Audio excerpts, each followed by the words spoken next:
반갑습니다. 네, 비가 오는 아침이네요. 네, 밖에 내리는 비처럼 또 비가 온 땅을 적시고 메마른 땅을 적시는 것처럼 오늘 하루도 성령의 담비, 은혜의 담비가 충만하기를 소망합니다. 오늘 말씀 같이 나누겠습니다. 욥기 13장 20절에서 28절 말씀입니다. 욥기 13장 20절에서 28절 말씀입니다. 제가 읽겠습니다. 오직 내게 이 두 가지 일을 행하지 마옵소서.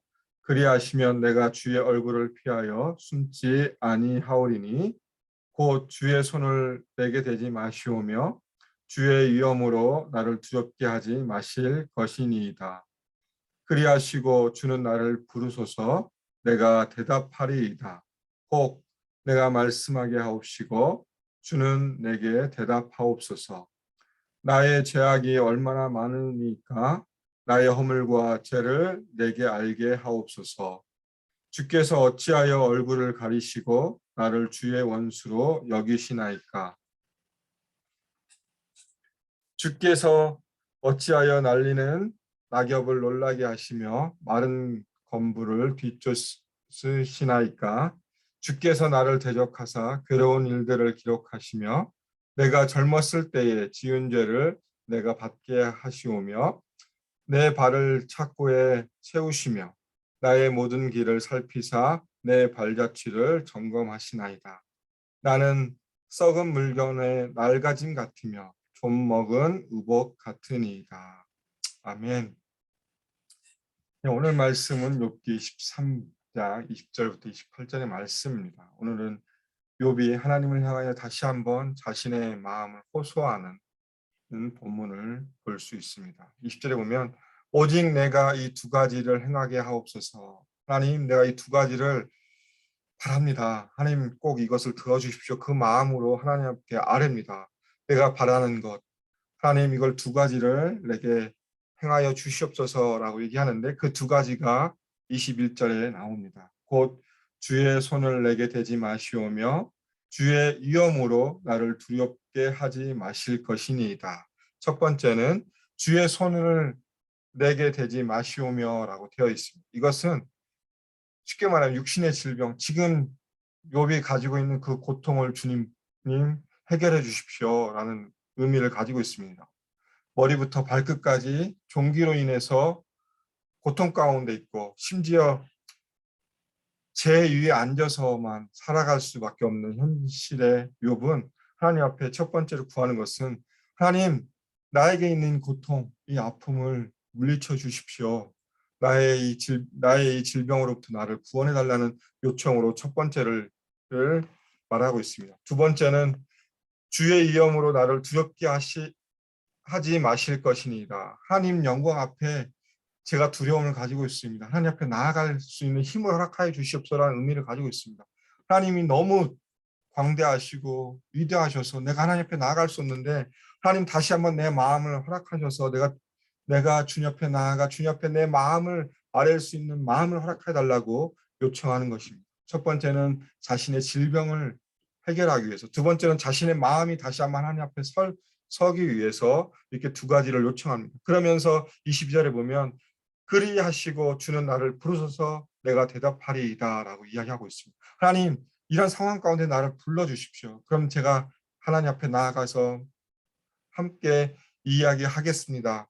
혹시 그러지 아니할지라도 하나님, 제가 먼저 얘기할 수 있는 그 은혜를 허락하여 주시고 하나님께서 내가 여쭈는 것들에 대해서 대답하여 주시옵소서라고 이야기하고 있습니다. 그러면서 23절부터 시작해서 28절까지 다시 한번 욥의 한탄이 나타납니다. 이 한탄은 뭐냐면 하나님을 향하여 다시 한번 호소합니다. 하나님 앞에 서서 하나님, 내가 주님 앞에 아뢰일 수밖에 없고 하나님 앞에 나아갈 수밖에 없습니다. 얘기하면서 23절부터 시작해서 28절까지 그 마음을 하나님 앞에 쏟아 놓습니다. 23절에 보면 나의 죄악이 얼마나 많으니까 나의 허물과 죄를 내게 알게 하옵소서. 하나님, 다시 한번 내가 무슨 죄가 있는지, 나에게 이 고통이 무슨 까닭으로부터 오는지 다시 한번 알게 하여 주시옵소서. 나의 죄악이 얼마나 많은지 하나님 내게 알게 하여 주시고 나의 허물과 죄, 내가 하나님 앞에 잘못됐던 것들, 하나님 앞에 죄를 범했던 것들을 알게 하여 주시옵소서라고 호소하고 있습니다. 어떻게 보면 욥은 자신이 하나님 앞에 서서 나는 죄인입니다라고 고백하는 모습일 수도 있습니다. 하나님, 내가 가지고 있는, 내가 하나님 앞에 잘못했던 것들, 또 하나님 앞에 죄를 범했던 걸 알게 하여 주셔서 나를 새롭게 하여 주시옵소서라고 얘기하는 것이고, 24절에 보면 다시 한번 이야기합니다. 주께서 어찌하여 얼굴을 가리시나이까? 하나님, 주님, 나에게서 떠나지 마시옵소서. 얼굴을 가리온다는 것은 떠나간다. 멀리 떨어진 느낌을 의미하고 있습니다. 그러면서 뭐라고 합니까? 주의 원수로 여기시나이까? 하나님, 나는 주의 원수가 아닌데 하나님이 왜 나를 주의 원수처럼 여기십니까? 라고 욥은 다시 한번 한탄하고 있습니다. 그러면서 25절에 이렇게 얘기합니다. 주께서 어찌하여 날리는 낙엽을 놀라게 하시며 마른 건부를 뒤쫓으시나이까? 날리는 낙엽, 마른 건부를 자기 자신으로 욥은 비유하고 있습니다. 어떻게 보면 가장 연약한 모습을 드러내는 모습입니다. 어떻게 이렇게 연약한 자신에게 하나님 이런 힘든 일들을 나에게 주십니까? 나는 아무것도 아니지 않습니까? 날리는 낙엽처럼 또 마른 건불, 지푸라기처럼 아무 쓸데없는 것처럼 보여지는 나에게 하나님 어찌하여 이렇게 나를 놀라게 하시며 내 삶을 쫓아오시면 나에게 고통을 주십니까? 라고 욥은 자신의 마음을 드러내고 있습니다.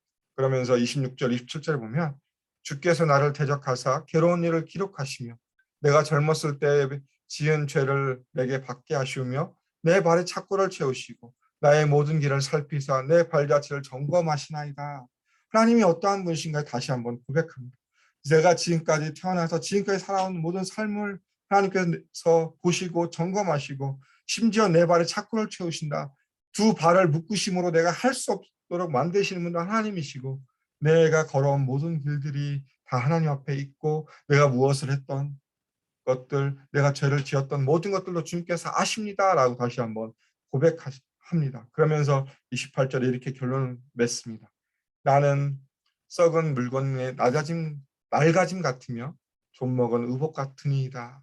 썩은 물건의 낡아짐, 쓸 수 없는 물건의 그 낡아짐, 더 낡아짐, 더 쓸 수 없는 것, 좀먹은 의복, 우리가 쓸 수 없는 옷, 그것으로 다시 한번 자신의 마음을 비유합니다. 하나님, 나는 하나님 앞에서 정말 연약하고 나약하고 비천합니다. 그러나 내가 하나님 앞에 호소할 수밖에 없습니다라고 다시 한번 욥은 이렇게 이야기하는 것입니다. 욥은 이 한탄 호소를 통해서 자신의 나약함을 분명하게 드러냅니다. 흔들리는 날려다니는 낙엽으로 표현하고 있고 마른 건불로도 표현하고 있고 또 썩은 물건의 낡아짐으로 표현하고 있고 또 좀먹은 의복으로도 표현하고 있는 것처럼 자신이 나약하다, 연약하다, 비천하다는 걸 드러내고 있지만 또 한편으로는 그 하나님 앞에 본인 스스로가 한 걸음 더 나아가고 있다는 것을 보여주고 있습니다. 고통 가운데 있지만 어려움 가운데 있지만 하나님밖에 없습니다. 라는 믿음의 고백이 바로 오늘의 본문이라고 생각되어집니다. 욥의 세 친구들이 와서 많은 말로 위로를 합니다. 욥에게 위로를 하지만 욥은 그 친구들로 통해서 위로를 받지 못합니다. 오히려 위로가 아니라 그 마음에 상처를 받는 모습으로 보여지고 있습니다. 오직 욥은 그래서 하나님으로부터만 위로를 받고 싶은 마음이 한편은 드러나고 있습니다. 그래서 하나님밖에 없습니다. 내가 이렇게 하나님 앞에 호소하고 한탄하는 것도 하나님밖에 없기 때문에 내가 하나님 앞에 나아갈 수밖에 없기 때문에 이렇게 합니다라고 욥은 이야기하고 있는 것입니다. 오늘 말씀을 준비하면서 어떻게 보면 우리가 고난 가운데 있고 고통 가운데 있을 때 해야 될 일이 무엇인가에 다시 한번 생각해 보게 되었습니다. 그것은 바로 하나님 앞에 나아가는 것입니다. 세상을 향하여서 위로를 받는 것이 아니라 세상에서 주는 위로를 우리가 누리는 것이 아니라 오직 하나님으로부터 오는 위로, 평안을 누리는 것이 우리가 해야 될 일이 아니지 않나 생각을 해봤습니다. 제가 지난주에 설교하면서 시편 1편 4절에 보면 바람을 시험으로 비유했었습니다. 근데 현재 우리에게 있어서 나에게 불어오는 바람은 무엇일까 한번 생각해 봤으면 좋겠습니다.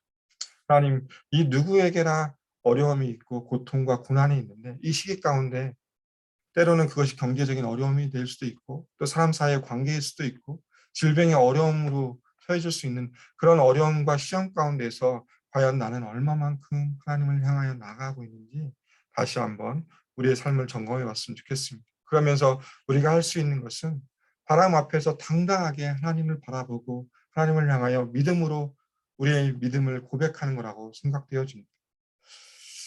이런 찬양이 있습니다. 오 신실하신 주 가사를 제가 한번 불러드리겠습니다. 하나님 한 번도 나를 실망시킨 적 없으시고 언제나 공평과 은혜로 나를 지키셨네. 오 신실하신 주, 오 신실하신 주, 내 너를 떠나지도 않으리라, 내 너를 버리지도 않으리라. 약속하셨던 주님, 그 약속을 지키사 이후로도 영원토록 나를 지키시리라 확신하네. 어떻게 보면 고난 가운데 있는 우리가 하나님 앞에 드려야 될 찬양이 이 찬양이 아닐까요? 언제나 신실하신 하나님, 언제나 동일하신 하나님, 언제나 우리와 함께 하신 하나님을 다시 한번 바라봤으면 좋겠고 우리의 아버지 되신 하나님은 우리를 실망시킨 적이 한 번도 없으심을 기억하셨으면 좋겠습니다. 오늘 또 언제나 신실하신 주님을 바라보고 그 주님이 내 삶을 오늘의 삶을 통치하고 계시다는 것을 기억하시면서 하나님을 더 신뢰하고 또 내가 아픔과 어려움이 있지만 그 아픔과 어려움을 통해 오히려 한 걸음 한 걸음 더 주님 앞에 나아가고 주님 앞에 마음을 쏟아놓는 오늘 하루의 삶이 되기를 주님의 이름으로 축원합니다. 기도하겠습니다. 하나님 감사합니다. 욥의 이 호소와 한탄을 통하여서 다시 한번 그의 모습을 돌아보면서 연약하지만 부족하지만 그러나 하나님밖에 없다고 고백하는 그 믿음의 고백을 우리가 다시 한번 바라보게 해주시고 우리도 우리 앞에 있는 어려움들 시험 가운데서 다시 한번 주님을 바라보며 주님 앞에 나아가 하나님밖에 없습니다. 신실하신 하나님밖에 없습니다. 아버지 되신 하나님께서 우리와 함께해 주시고 정말 내 믿음 가운데 한 걸음 한 걸음 나아갈 수 있도록 주님 나와 함께해 달라고 고백하며 나아가는 하루의 삶이 될 수 있도록 주님 인도하여 주시옵소서. 하나님 오늘 하루의 삶을 통하여 하나님의 영광이 드러나는 삶을 살아드릴 수 있도록 하나님의 지혜와 하나님의 능력을 허락하여 주시고 은혜의 성령의 담비를 허락하셔서 우리 마음 가운데 늘 기쁨이 넘치는 하루 어떤 환경 가운데서도 주님을 높이는 하루 될 수 있도록 주님께서 인도하여 주시며 함께하여 주시옵소서. 주님 감사합니다. 예수님 이름으로 기도드립니다. 아멘. 이 시간 우리 합심으로 같이 기도하겠습니다.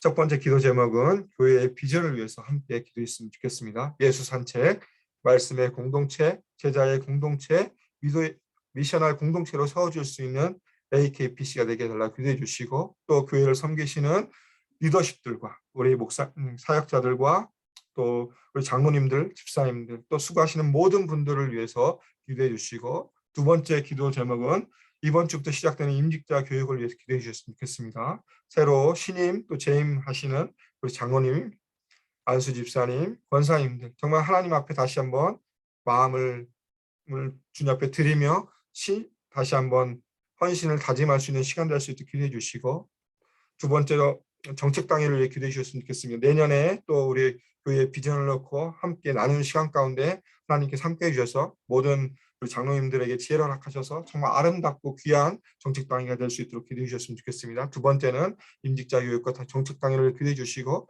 세 번째는 다음 세대를 위해 기도해 주셨으면 좋겠습니다. 우리 영유아 아이들, 유치부 또 어린이 또 유스 아이들을 위해서 기도해 주시고 특별히 유스 사역자를 위해 기도해 주셨으면 좋겠습니다. 목자의 심장을 가진 사역자가 오셔서 정말 아이들을 먹이고 또 그들을 양육하는 데 부족함이 없는 하나님 귀한 신실한 사역자를 보내달라고 우리 유스 사역자를 기도해 주시고 마지막으로 투병 중인 성도님들을 위해서 기도해 주셨으면 좋겠습니다. 조준걸 집사님을 특히 조준걸 집사님을 기도해 주시고 또 어려움에 처해 있는 성도님들 또 김하철 목사님 유가족 그들의 마음 가운데 하나님의 놀라운 위로와 평안이 넘치게 해달라고 이 시간 우리 네 가지 기도 제목을 같이 기도하고 일상의 삶으로 돌아가시겠습니다. 함께 기도하겠습니다.